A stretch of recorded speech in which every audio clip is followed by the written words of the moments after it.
Hello, everyone, and welcome to another episode of The Secret Origins of Mint Condition. I am one of your hosts, James, and we are finally here, ladies and gentlemen. I think this took a long time to get to. A character who is obviously one of the top, most recognizable characters in pop culture, perhaps in the world, but I guess that could be debated, but I don't think so. We are finally doing our first episode to get dedicated Wonder Woman. And of course, I could not do this without our comic historian, Joe.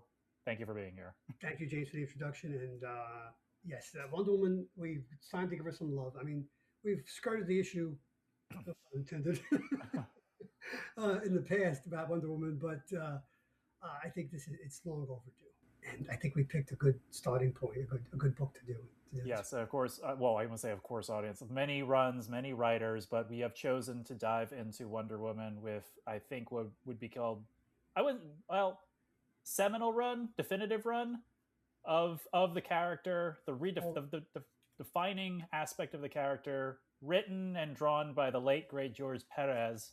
it's all those things you said and more, James.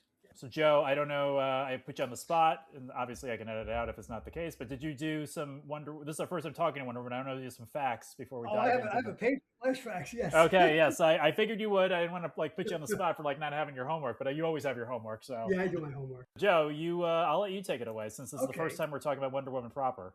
So Wonder Woman first appeared in All Star Comics #8, which is the home of the JSA, right? And then that was in January '42, but the book was on sale in the late fall of 1941. Wonder Woman was created by William Moulton Marsden, the writer and the artist for many of those early, right into the '50s, was Harry G. Peters. Um, I'm not going to go too much into William Moulton Marsden because this is a family podcast. Yes. Yeah. And there are things, if you read something about it, but let's just suffice it to say, he did have an idea for a female character, and he wanted it to be a character of love instead of fist fights and fisticuffs, which was all the rage, obviously, with comic books in the golden age. And he was urged on by his wife, who was also a psychologist, as he was. And she said, "Well, if you're going to do a character like that, let's make the character a woman." And there's so few women characters, and most of the women characters in comic books by then were just there for, like, a cheese factor, basically. So this was a real break even early on in the golden age. Also, Mr. Marsden is the creator of the polygraph. Okay. I'm going to leave it at that. You know, Suffice to say that Mr. Marsden and Mr. Peters co-created Wonder Woman in 1941, and today she's considered part of the Trinity, right? Superman, Batman, and Wonder Woman, and I think that's correct. Um, Wonder Woman got her first ongoing series, and her first cover appearance was Sensation Comics #1 in the summer of '42, and that book came out every month, and she appeared in that book right until the end in the early '50s. And she also got her own, titular title, Wonder Woman, right, in the summer of 1942 also. So actually, Sensation was a few months before that. It was the spring of summer '42. And that book continued right through one of the three books that continued it through the '50s, when everything else went by the wayside. Superheroes, Wonder Woman, Superman, and Batman. They all made it through the '50s and then into the '60s. And she's had multiple origins.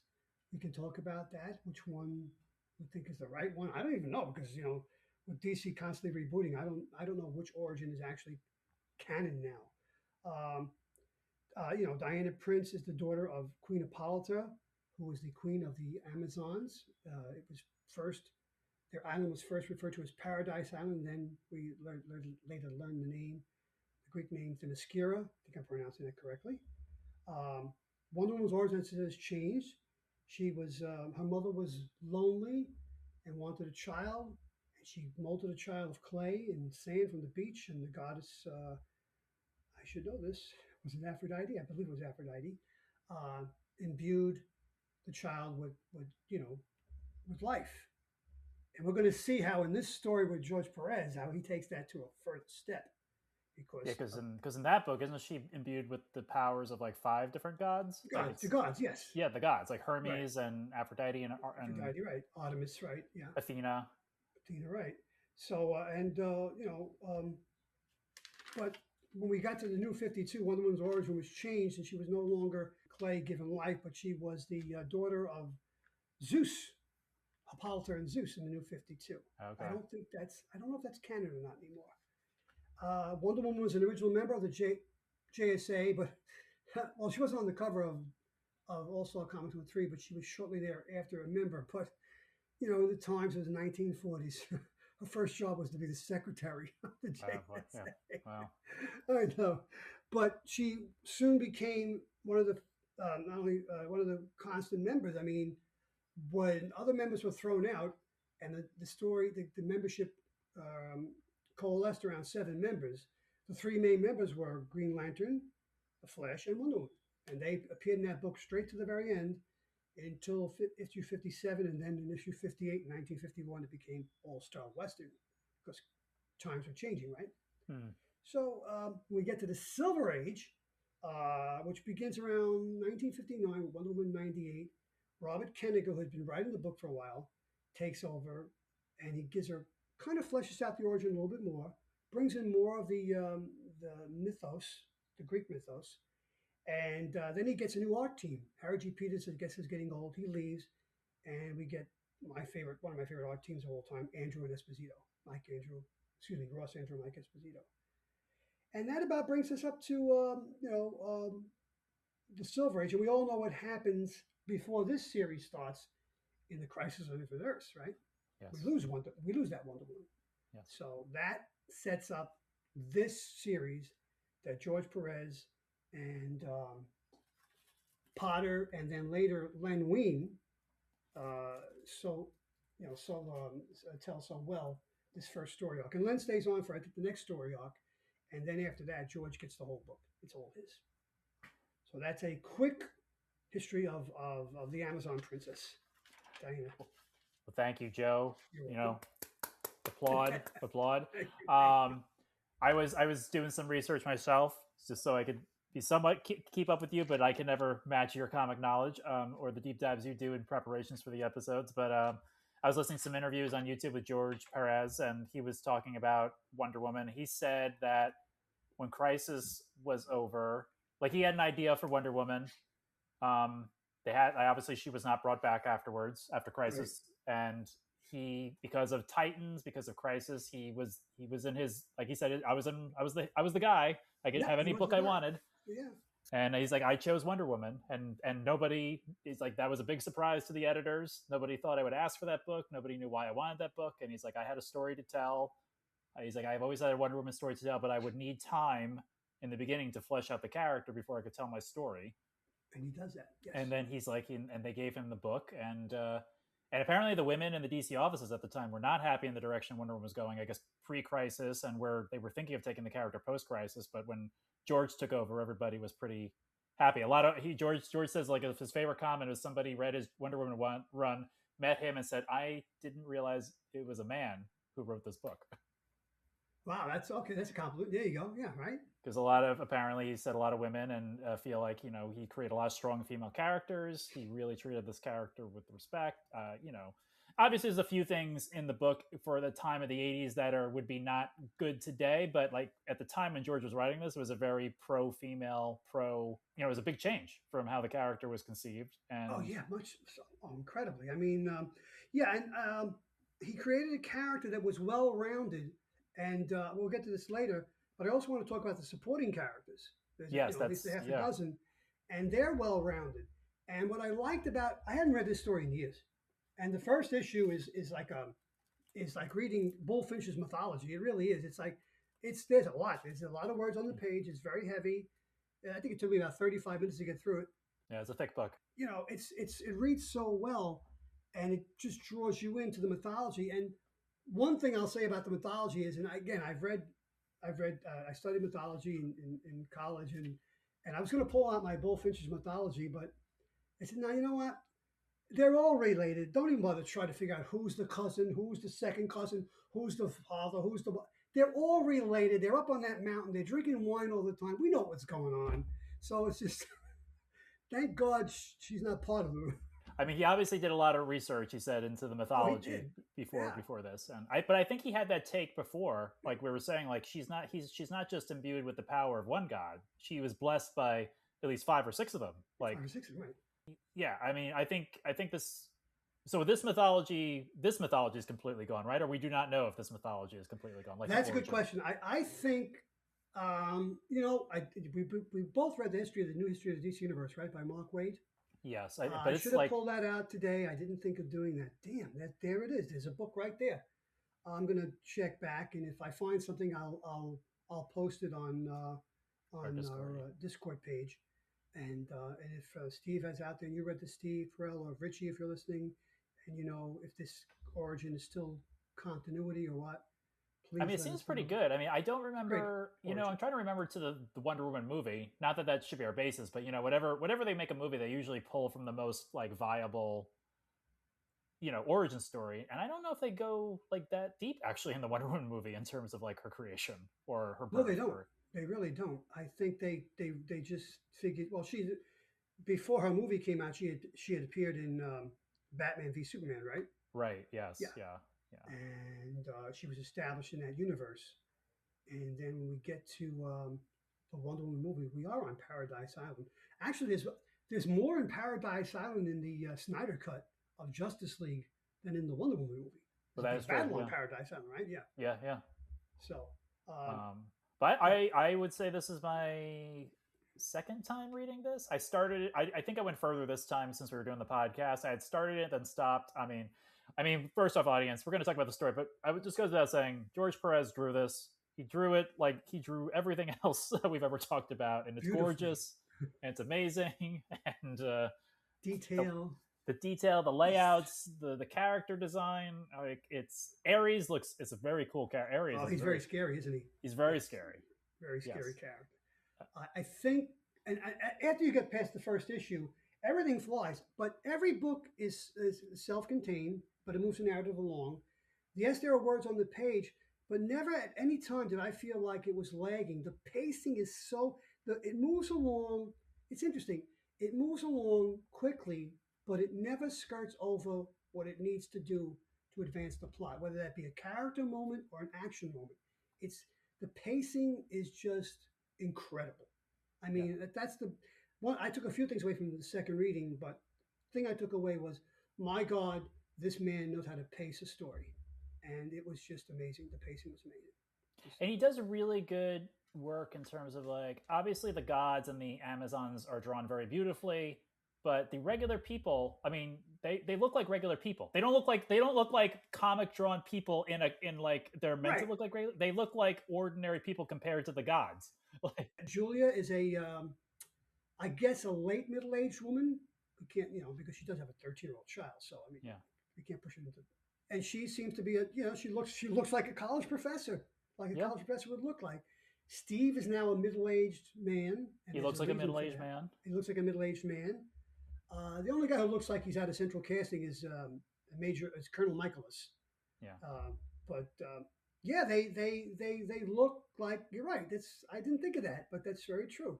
They look like real people in the real world, and that's what Which is grounds us. refreshing to see just like real people drawn like real people in a comic Yeah, book. And then yeah. obviously, as we said, when he's drawing the monsters, like when he's drawing Ares and Decay, they're like scary Oh, monsters. they're very scary, especially Decay. And Starts then out. what? He has Demos, and then who are Phobos, Ares' sons? the brothers. Oh, Phobos, Phobios and Phobia, Devos. the two brothers who are trying to run up each other all the time. Yeah, One of them dies because of that. yeah, that was the They're really terrible beings. They're awful. God. but being able to, I mean, that just goes to like how well George Perez like I guess knows anatomy. Like he can switch styles within the book. He's not just like I said, it's not just like he's cranking out like a superhero comic. He's trying to add depth and levels and through the artwork as well to these characters. Yeah, I'm glad you mentioned that he was the guy to go to at that time, because he was the guy at DC to go to. There was certain, I mean, that was, again, this is the beginning of the quote unquote, we think, because we don't know what the ages are. There's that stupid copper age between bronze and modern. I don't recognize that. But this is the modern age.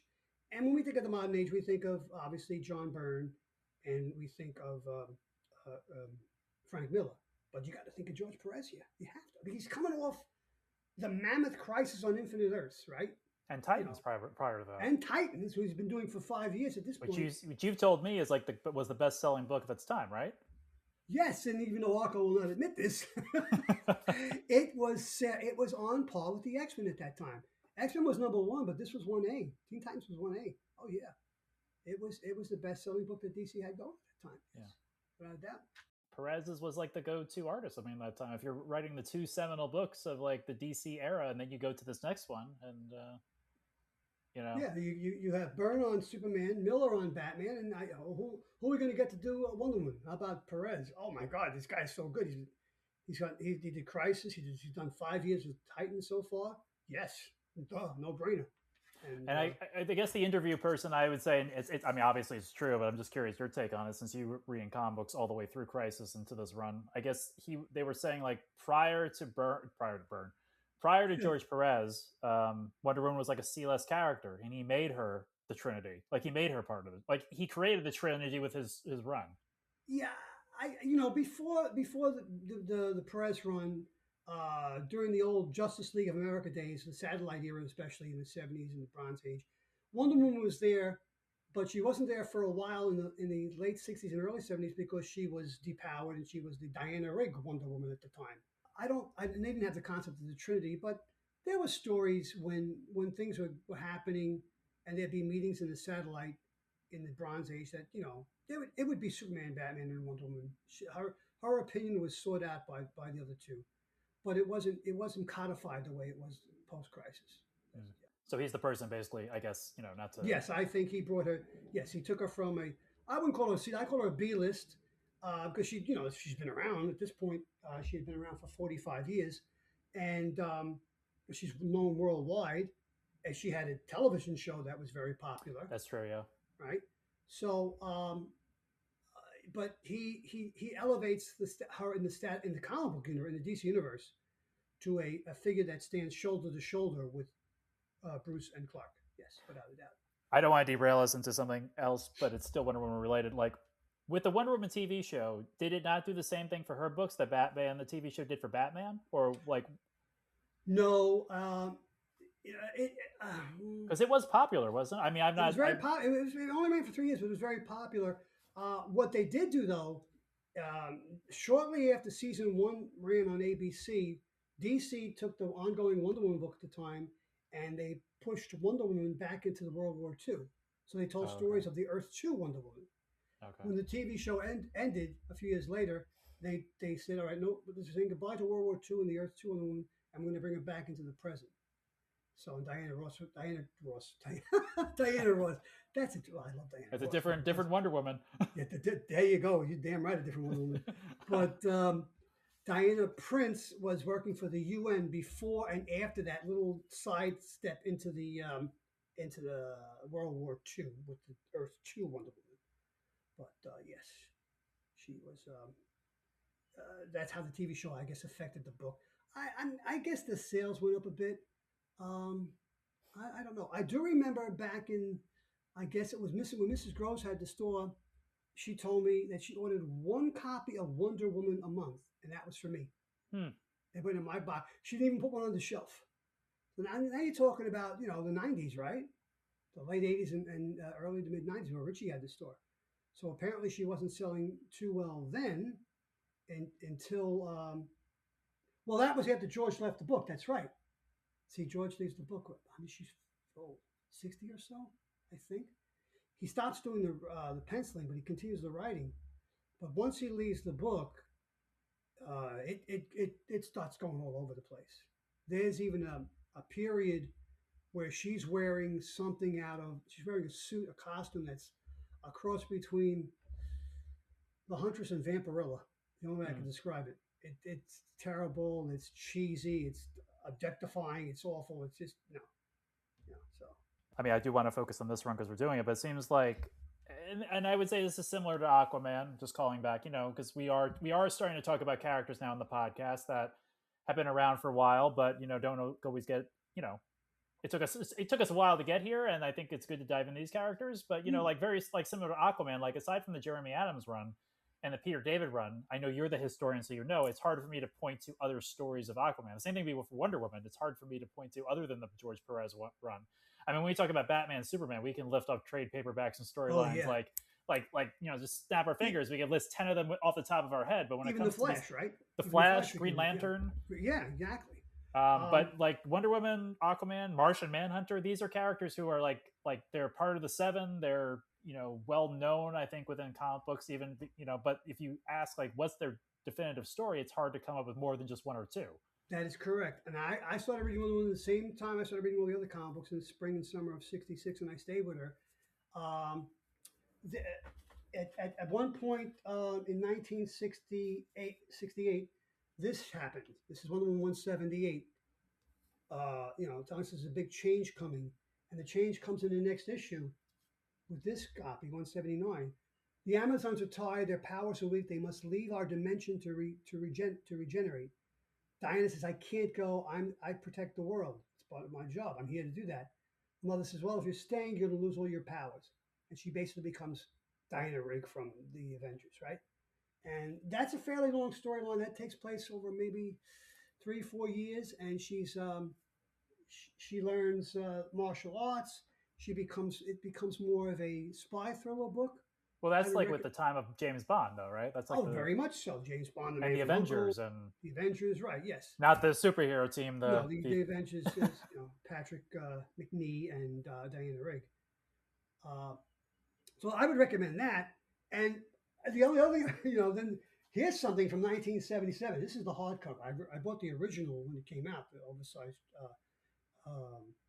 trade book, or what they call that, the magazine books. But this is Wonder Woman versus Superman. This takes place during World War II. interesting. It's written by Jerry Conway, and it's beautifully illustrated by Luis Garcia Lopez and inked by Dan Atkins. I'll Wow, just see if I can find it. Let's see. you have to share that for the Instagram. Oh, I definitely will. Just look at this two-page spread of Superman. Yeah, You see that's that? beautiful. That's beautiful, Joe. So yeah, it's a gorgeous book. That was a highlight of Wonder Woman back in the '70s. Yes, that book there.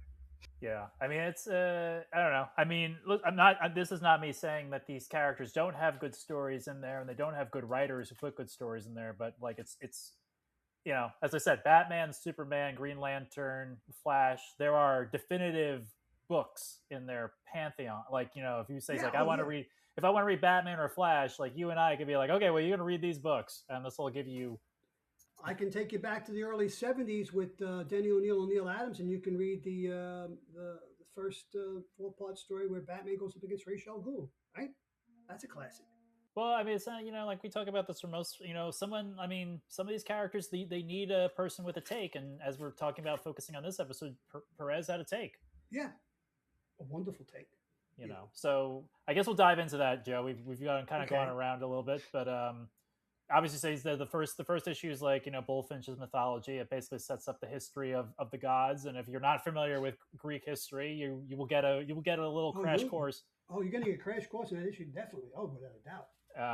But then when she comes, yeah, I like the whole thing. I like the fact that George specifically said he didn't want Steve Trevor to be the love interest, and he wanted her to have a matriarchal sort of character Mm-hmm. in our world to help her, which is what Capelitis, is that how we say it? Capitalis. Capitalis. And I like also that she can't speak English to start. I like the whole evolution. Which is a quick study, though. By she has a quick she's speaking it perfectly.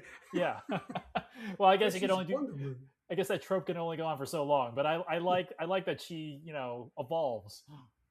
That's what I think I hinted at earlier, and she's this incredibly powerful woman that's granted these powers by the gods because Artemis had this idea of creating a female warrior race, which of course Ares didn't want because it was stepping on his toes. And they go to the cavern of souls and they pick out these souls, these women that have been battered throughout history, and they put them into the bodies. They create this army, not army, this society of women of Amazons. But there's one soul left in that cavern, And that, of course, is the soul that becomes Yeah. Diana. I almost said Diana Ross again. I want to say Diana Prince, but you'll see in issue number 7, she rejects that. So Yeah. why should you change my name? But yeah, she's not perfect. She has flaws because why wouldn't she have flaws? She's lived for 2,000 years in this secluded society, and now she's thrust into, like, it's Boston. It's not New York or L.A. or Chicago, but it's still a big city, and she's thrust into quote unquote man's world with all these different customs and all this noise and stuff. So yes, she's going to be at times a little addled and a little, a little. I wouldn't say frightened, but I would say tentative. And Yeah. Julia is the person that brings her along into this world. She's such a great character. She is a great character. Yeah. She's one of the best supporting characters ever created. Julia Capitalis, yes, without a Yeah. doubt. They're all great. Ed is a great character. I Steve love Ed. Trevor's a great character. Oh, was it Michael? Colonel Michaelis. Yeah, Colonel Right? Michaelis. Who, Yeah. spoilers again? Joe and I are gonna get into spoilers now. Some heavy spoilers. So Yeah. because I need questions answered. So if you're intrigued at this point and you don't want to be spoiled, then I would stop, read it, and come back. So okay, but it is spoilers. 40 years ago, so. Michaelis dies in the battle with Ares at the end. But yes, he dies a hero's death. Yes, he does. So Joe, I'm just so like I just read this the last few days, and there's a lot in there. So I'm gonna run through the story as I see it, and then you can correct me. So Wonder Woman sent to man's world or our world because she's to spread the message of love and being united as a people, Right. basically by the gods. Mm-hmm. As her mission. Right. And then Ares is upset because she's coming, or Ares is upset just in general, and he's trying to get man to create a nuclear war against each other just because it feeds his ego. Exactly. No, it feeds his ego. He wants to be worshipped as the god of war, and he wants to create chaos. And he's at odds with his brothers and sisters and aunts and uncles and second cousins and whatever on Mount Olympus. So it's interesting. The guy who's in charge of Mount Olympus, Zeus, is like he's checked out, man. He's like he could care less about Artemis creating her warrior woman. I think Ares might be his brother. I'm not sure. He might be. I really should have pulled out that voltages.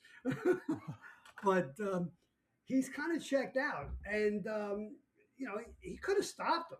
He should have stopped him. But thank God, Artemis and Athena and Hermes. Yes. What's Hera? Aphrodite. Milipus. I can't think of it. No, that's one of the Amazons. But thank God these female goddesses had a plan to stop this lunatic god of war, because the head guy, the god in charge, the guy in charge, he was just going to sit back and eat grapes and drink wine all day. Yeah. And have his feet rubbed. So I mean.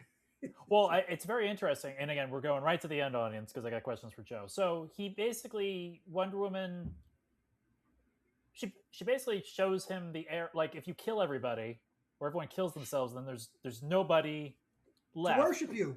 Yes. and that scene when she's in his mind and she shows him that he just turns to dust, right? Yeah. Kind of like if decay was back, and he realizes, oh my God, I wouldn't use that, but I can't do this. And it's like he tasks her with he gives her a task. You got to keep these humans in check, because if you don't, I'll be back. But at the same time, he's like, I can't have what I want, because then I won't exist anymore. So it's an interesting dichotomy, and Perez is playing with psychology here about needs and wants and worship, and how we as humans deal with that, and how the quote unquote gods deal with that, or the people we make into gods. So it's because Ares is part of his plan. Ares is trying to create nuclear war, and he's controlling the minds of the U.S. officials and the Soviets, and he's having them both like they're going to launch nuclear Armageddon at the same time. That's like the right. He is one of here's the guy that Steve was in the plane with, and turns into one of Ares' guys, right? Right. Yes. Yeah. Number 2, and this causes the plane to crash on Paradise Island in Themyscira, and that initiates the contest. The mothers want the daughter to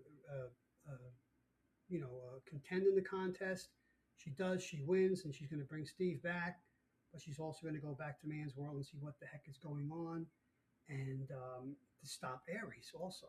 It's a So very there's nuanced, like I said, it's very nuanced. It's like I said, it's episode. I was like, this is written like a TV show. It's really written like a TV. It's very like everything is kind of thought out. It's not like I would say it's like a well. It's not like comic books. Like I'm saying, other comic books of the time weren't well thought out because we were just talking about John Byrne and Frank Miller. But it's very like she goes back and obviously it's she leaves Steve in the hospital bed and Steve's got to deal with the ramifications of not coming back with the jet that he went from and that he left with and what's going on here and yeah. I mean, if you're a pilot, you're an Air Force pilot, you're a colonel, and you lose your jet, and somehow you're brought back to Washington, of course your superiors are going to have questions. Of course you're going to be debriefed to the point of literally be debriefed maybe. yeah. I mean, yeah, it just makes sense. These are things that nobody ever thought about in the past. But when Steve comes back, oh, he recuperates. Everybody's happy to see him again. Well, where the hell were you, Steve? Where's the plane? Who's this woman that brought you back? I mean, come on. And I think he's crazy because she disappears. She doesn't stay. Yeah, they think he's a nut job, right? Yeah, yeah.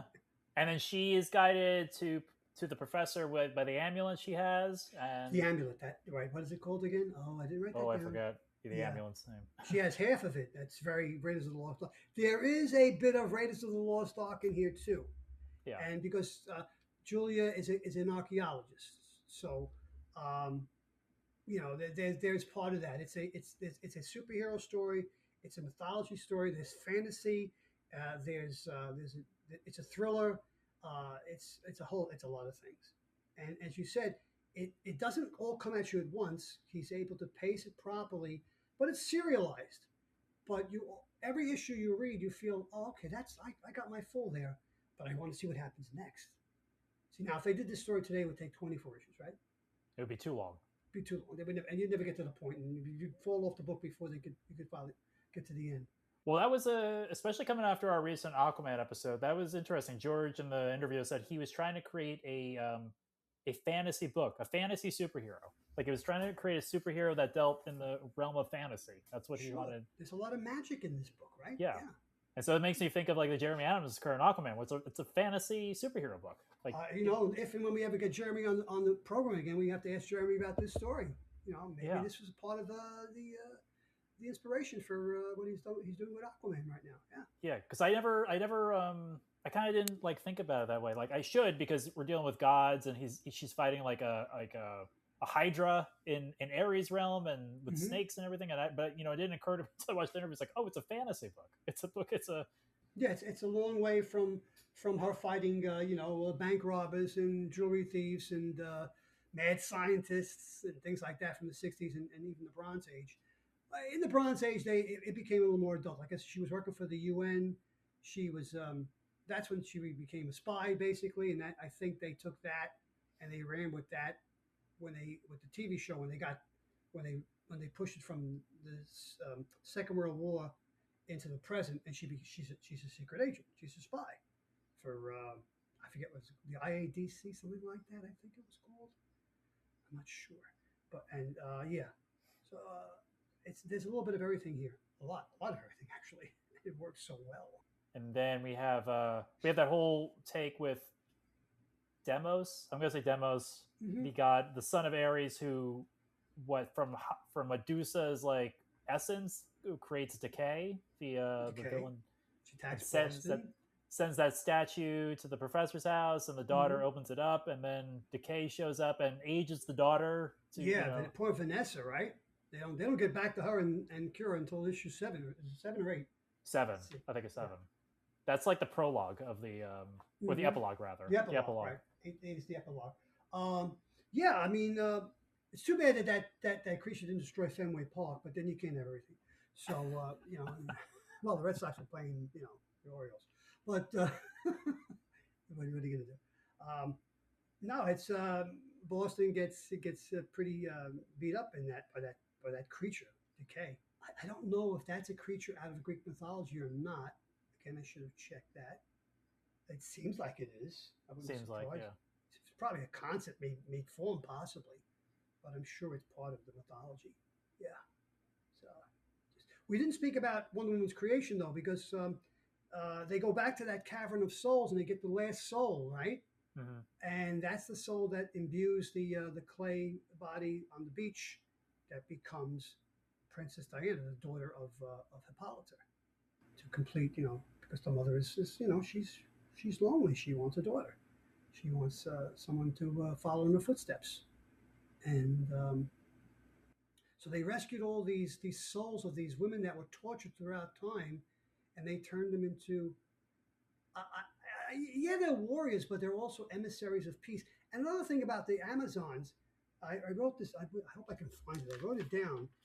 She comes from an island of women warriors, but they're scientists, they're scholars, they're athletes, they're physicians, they're artists.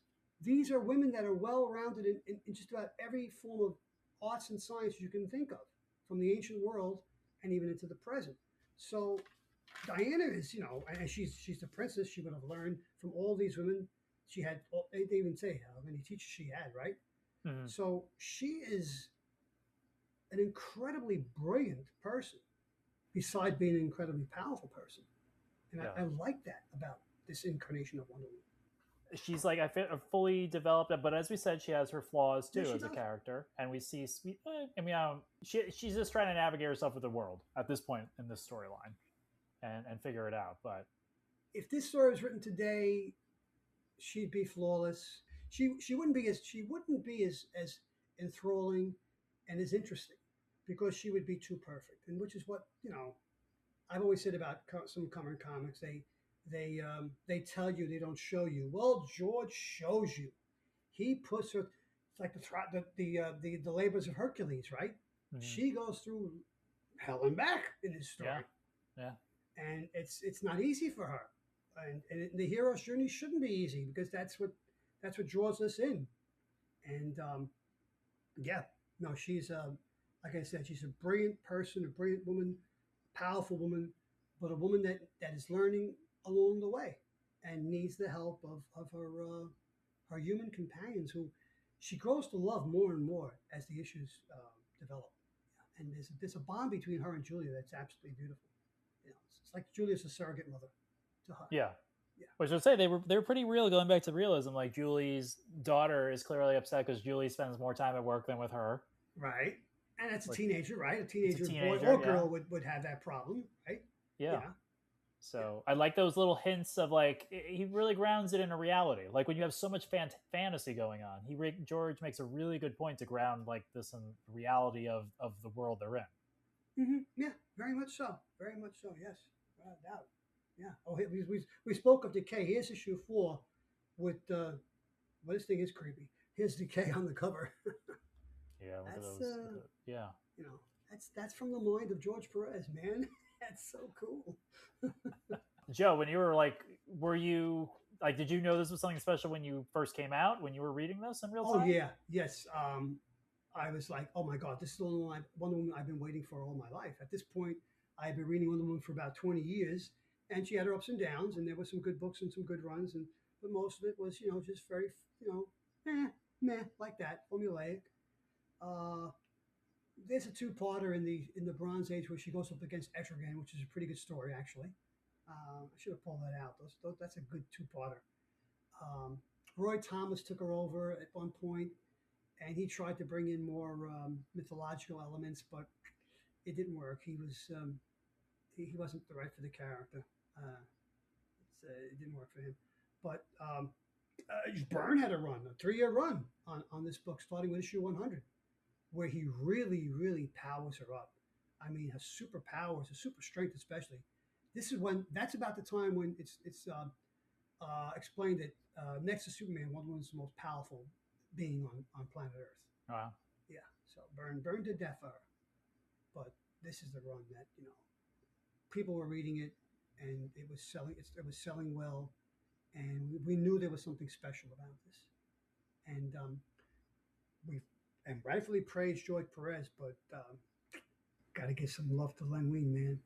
You know how much what I think of Len, and his writing. George did the plots, the pencils, Uh, but Len wrote the script, and I'm sure he was involved in the process of creating the, you know, stories along also. But his dialogue is so realistic and it's perfect and it's beautiful. It just you know, I had forgotten that, you know, until I pulled it out. I had forgotten that Len was part of this for the first two arcs. Yeah, I saw. I heard George mention him in the interview, and then I think I saw his credit on because I got to issue 7. I read up to issue. I started issue 8 with which is more of the long form, but Yeah, I did read issue 8. Yes, I did. which is like the newspaper thing, I guess, where it's like it's words with pictures, like it's the long sort of. Yes. Oh yeah. Well, yeah, oh no. Then I didn't read that. That's oh yeah. That's the prose issue, right? Yeah, the prose It, issue. yeah. What's the issue that introduces Mindy Meyer? Is that issue 6? That's Pharmacist? issue 7. 7.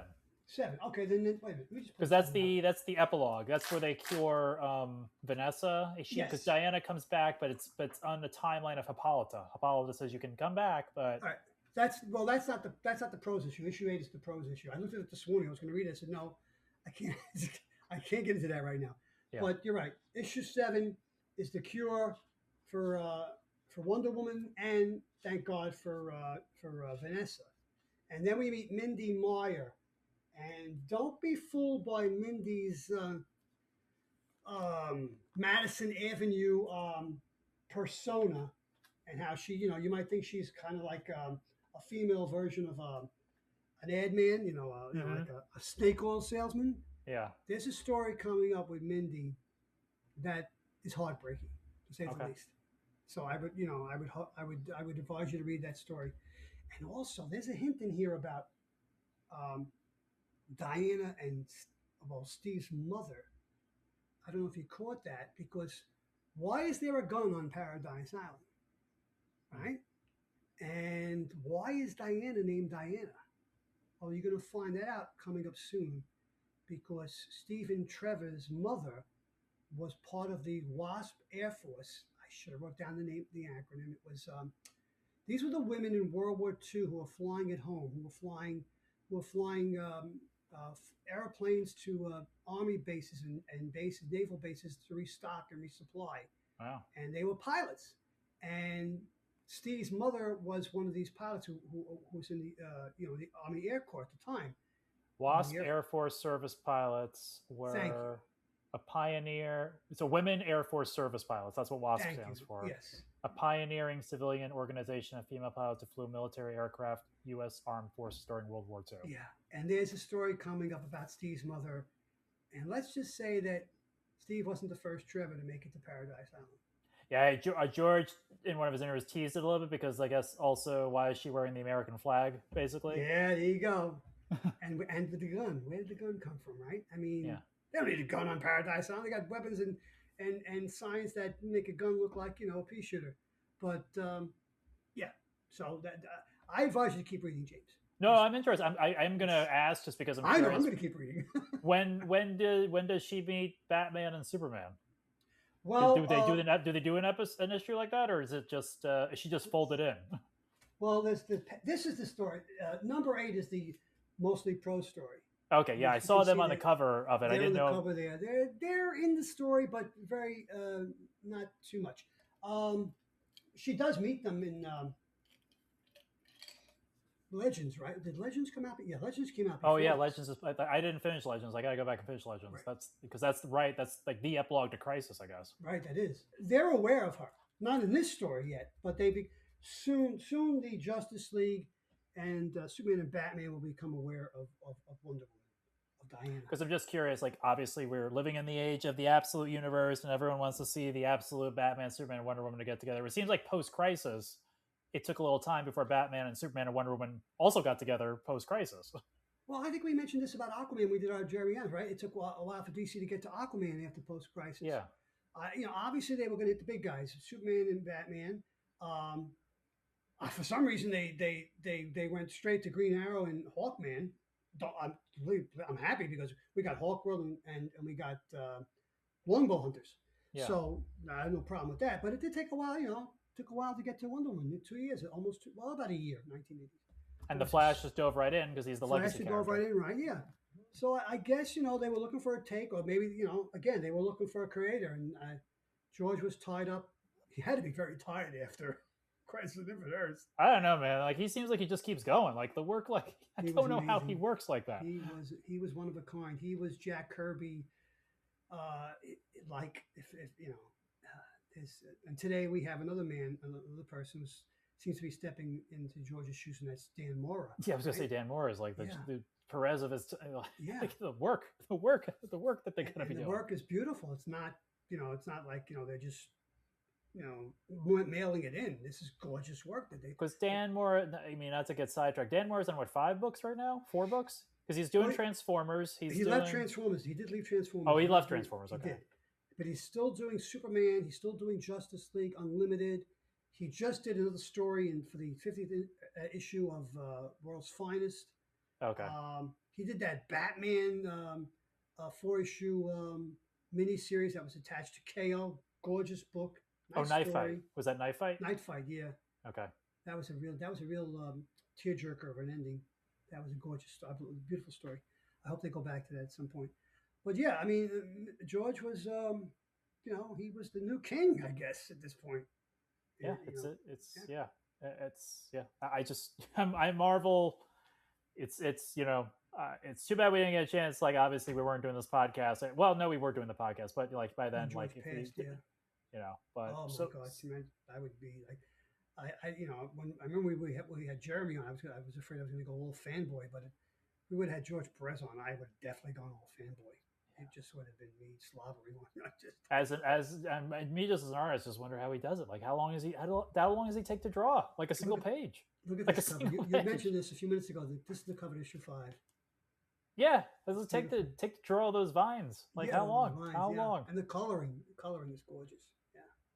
I mean, all those vines, like it's very cool, but it's also monotonous. Like, how long are you gonna like?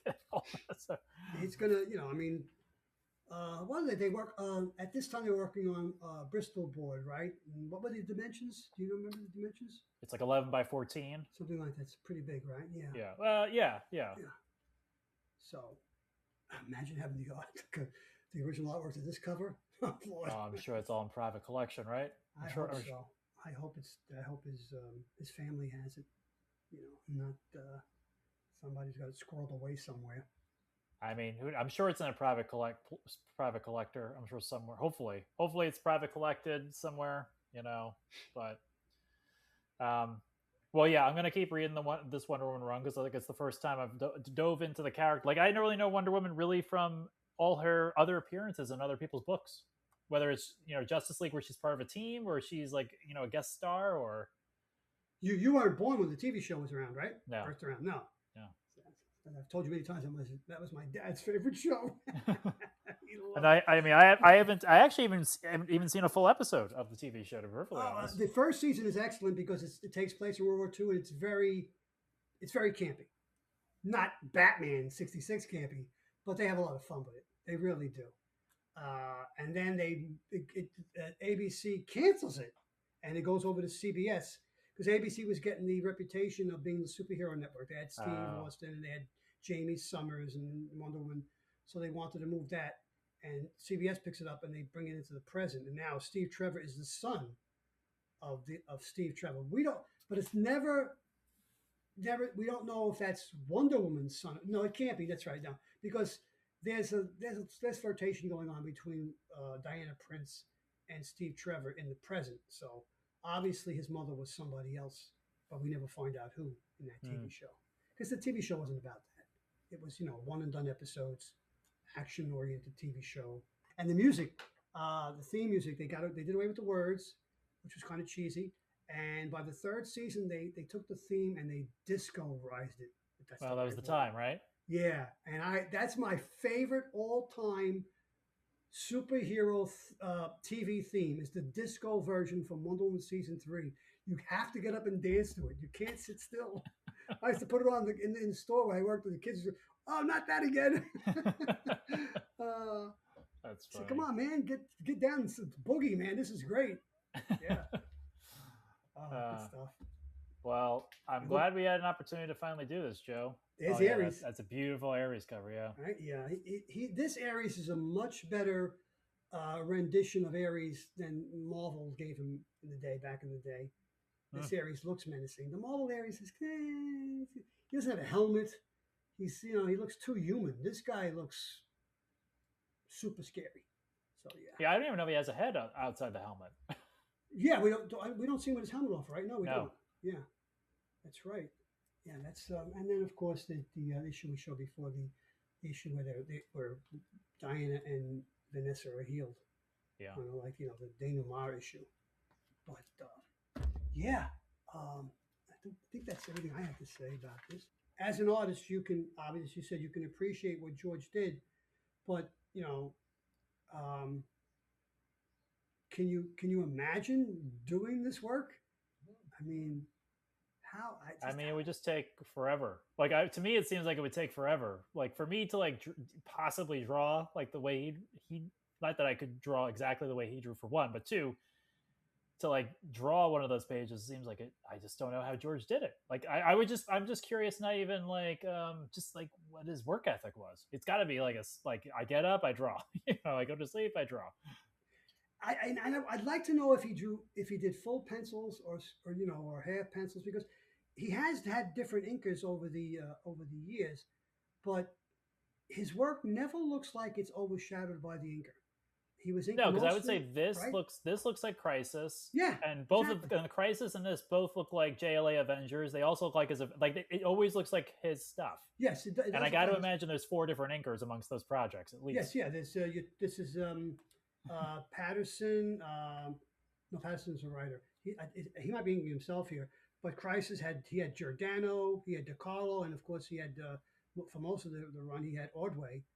Uh, but yeah, when he was at Marvel, he had well, there was one inker who because the guy destroyed everybody's work, and that was Vince Coletta, and his stuff didn't look as good.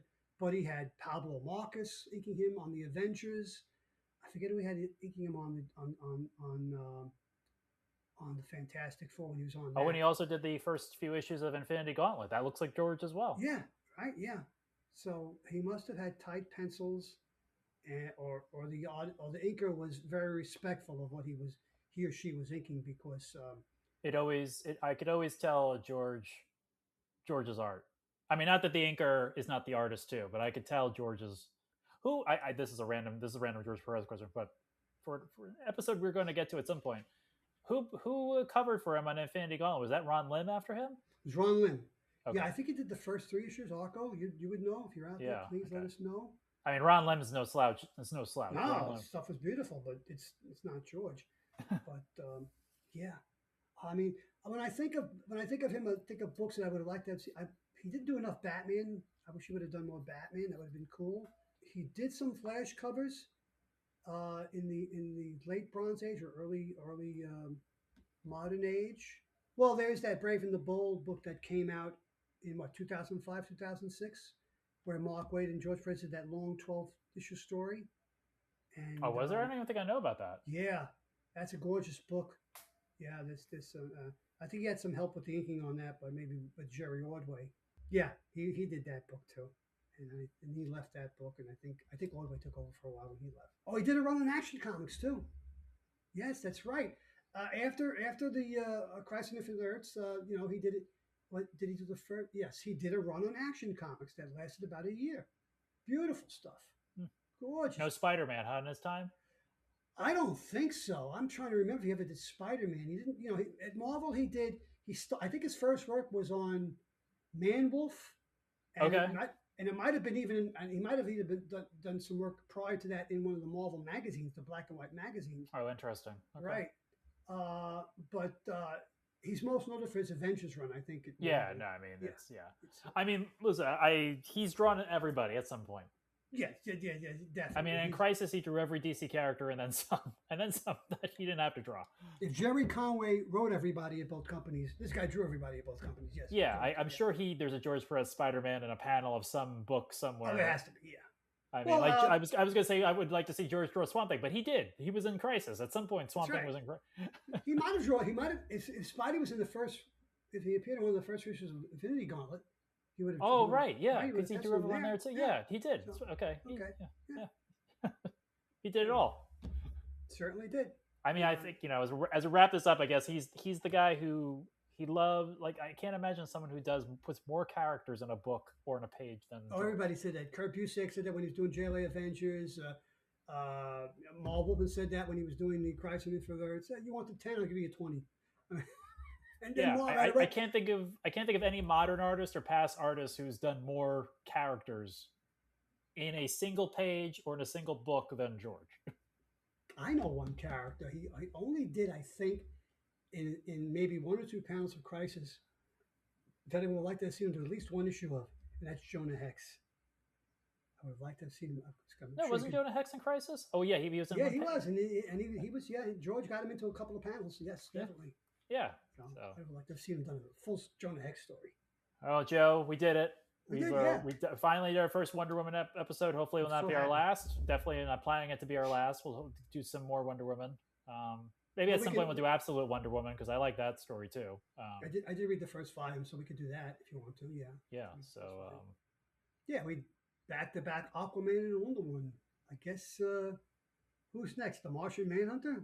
I mean, I would like to if I could find a definitive story. I mean, I'd like to do Supergirl.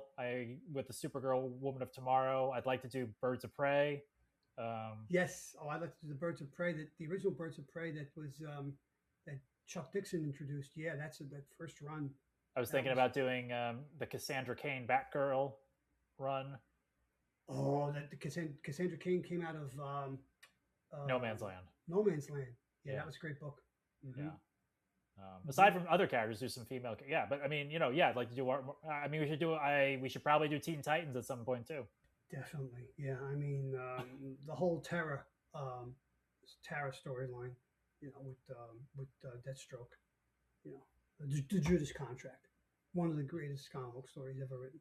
Yeah, and on the Marvel side, like, listen, we haven't done an Iron Man episode or a single Cap episode, a solo Cap episode, Black Widow, Hawkeye. Like, there's like a whole we have a lot of characters, Joe. We haven't. Yeah, we got to do Iron Man. You're right. We haven't done Iron Man yet. I've got some ideas for Iron Man. Yeah, that we but can do. We worked to listen, audience. We're not going anywhere. It took us 5 years. If you got any suggestions, please let us know. Yeah, let us know. We're always taking suggestions. It took us 5 years to get some story things, but we finally did get there. So yeah, well, it takes time. Yeah. So, well, listening audience, thank you so much for joining us on this deep dive into the George Perez Wonder Woman run and the history of the character through all various medias and comic book. I could obviously not have done this episode without Joe, so thank you, George. George again. Thank you, Joe. You're stuck on George, and I'm stuck on Diana Ross. Yes. That's funny. Thank you, Joe, for welcome, doing the homework and having the history. And listening audience, yes, as Joe said, if you got ideas for books characters you'd like to see us cover, please put it in however you're listening to this. If you have your thoughts about Wonder Woman, this run or previous runs, we'd like to hear from you. We have our Discord that you can join by emailing me at secretorigins@gmail.com. And as always, we thank you for listening, and we will talk to you on the next episode.